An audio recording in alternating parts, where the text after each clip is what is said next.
अस्सलाम वालेकुम नाज़रीन, मैं हूँ आतिफ गोंदल और मैं हूँ इधर आज बार्सिलोना में, जहाँ हमने बहुत सारे पीटीआई के दोस्तों के इंटरव्यू किए हैं। वहाँ आज हमारे साथ मुस्लिम लीग नून के नायब सदर हैं, इधर सीनियर नायब सदर हैं इधर बार्सिलोना में, कतलूनिया में। आज इनसे पूछते हैं, जिस तरह बहुत सारे लोगों ने राय दी है सुप्रीम कोर्ट के फैसले के बारे में, इनसे पूछते हैं जो हालिया सुप्रीम कोर्ट का फैसला आया है इलेक्शन के हवाले से, आपकी क्या राय है इस बारे में? जी बिस्मिल्लाहिर्रहमानिर्रहीम। गोंदल साहब, मैं ये समझता हूँ कि यहाँ मेरी राय देने की जरूरत नहीं है। जी जी। और अवाम भी बाशऊर हैं। जी जी। और सुप्रीम कोर्ट के जजेस जो हैं, जी जी, उनकी राय को अगर सुन लिया जाए तो फैसला सबके सामने आ जाता है। जी जी। जो पहले बेंच बना उसमें 9 जजेस थे। जी जी। और फिर 7 जजेस और फिर 5। जी जी। तो 7 में से 4 जजेस जो थे उनकी राय जो है या उनकी ऑब्जर्वेशन जो है, जी जी, उनका नोट जो है वो अगर पढ़ लिया जाए जी जी, तो मेरे ख्याल में बात सामने आ जाती है कि इस वक्त के चीफ जस्टिस साहब ने जो फैसला दिया है, जी जी, वो अवाम में बिल्कुल ही मकबूल नहीं है। जी जी, और ना ही उसकी कोई हैसियत है। लेकिन आप मुझे ये बताएं कि जब तरीके अदम एतमाद आप लोगों ने जमा करवाई, जब खान साहब ने असम्बलियां तोड़ने का ऐलान कर दिया, जब तो उस टाइम भी एक 100 मोटो हुआ था और उस टाइम उन्होंने असम्बलियां बहाल करी और दोबारा तरीके अदम एतमाद मूव हुई और बाद में खान साहब जो है वो हारे और आपकी तरीके अदम एतमाद जो है आप उसके नतीजे में आपका प्राइम मिनिस्टर बन गया।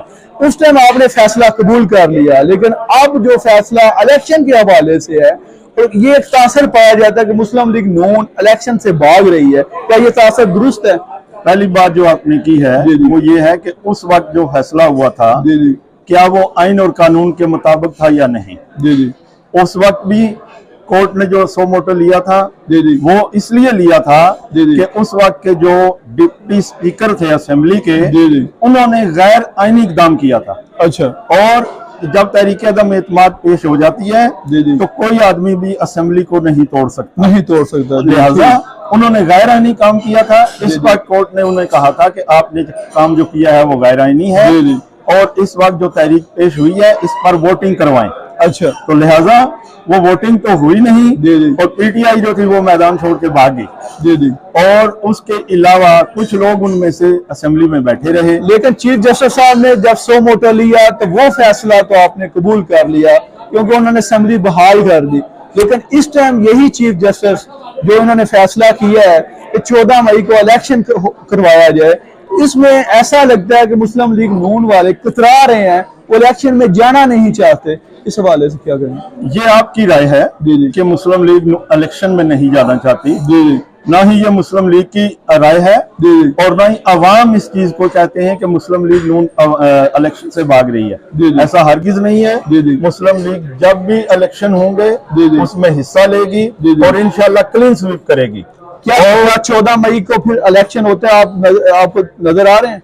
ये डिपेंड करता है इस वक्त मुल्की हालात जो हैं, जी जी, उनको देखकर जो मौजूदा गवर्नमेंट है और जो जितने भी रियासती इदारे हैं, जी जी, ये उनका काम है। और ये सबसे ज्यादा इलेक्शन कमीशन का काम है जी जी, कि उसने आया इलेक्शन करवाने हैं नहीं करवाने, उसके पास वो वसाइल मौजूद हैं, जी जी, मुल्क की सिक्योरिटी की सूरत हाल क्या है, जी जी, इन तमाम चीजों को मद्देनजर रखकर जी जी, तो इलेक्शन का माहौल बनेगा। जी, लेकिन मैं आपको ये यकीन दिलाता हूँ कि अगर इलेक्शन कमीशन ने इलेक्शन करवाए तो मुस्लिम लीग नून भरपूर हिस्सा लेगी और जीतेगी इंशाअल्लाह। तो क्या इलेक्शन अगर 14 मई को इलेक्शन हो जाते हैं और होने लगते हैं तो क्या मियां साहब पाकिस्तान आएंगे? मियां मोहम्मद नवाज शरीफ साहब को जब भी डॉक्टरों ने मौका दिया और इजाजत दी कि आप पाकिस्तान जाएं, वो लाजमी जाएंगे। और मुस्लिम लीग का जितना भी वोट बैंक है, मुस्लिम लीग के चाहने वाले जो हैं, वो मियां नवाज शरीफ साहब के लिए दुआ कर रहे हैं, सेहत याबी के लिए। और जब भी जब भी मियां नवाज शरीफ पाकिस्तान आएंगे तो इंशाल्लाह आप देखेंगे कि पाकिस्तान की अवाम जिस तरह पहले उनके साथ खड़ी थी शाना बिशाना, इसी तरह आइंदा भी इंशाल्लाह उनके साथ खड़ी होगी। जी बहुत शुक्रिया साजिद साहब, बहुत शुक्रिया। ये थे मुस्लिम लीग नून के राजा साजिद महमूद साहब, सीनियर नायब सदर है इधर कतलूनिया में। इनकी अपनी राय है, इधर कतलूनिया बार्सिलोना कतलूनिया स्पेन में इनकी अपनी राय है। आप इनसे अख्तिलाफ कर सकते हैं, इनसे एग्री कर सकते हैं। अपने मेजबान आतिफ गोंदल को इजाजत दें। बहुत शुक्रिया।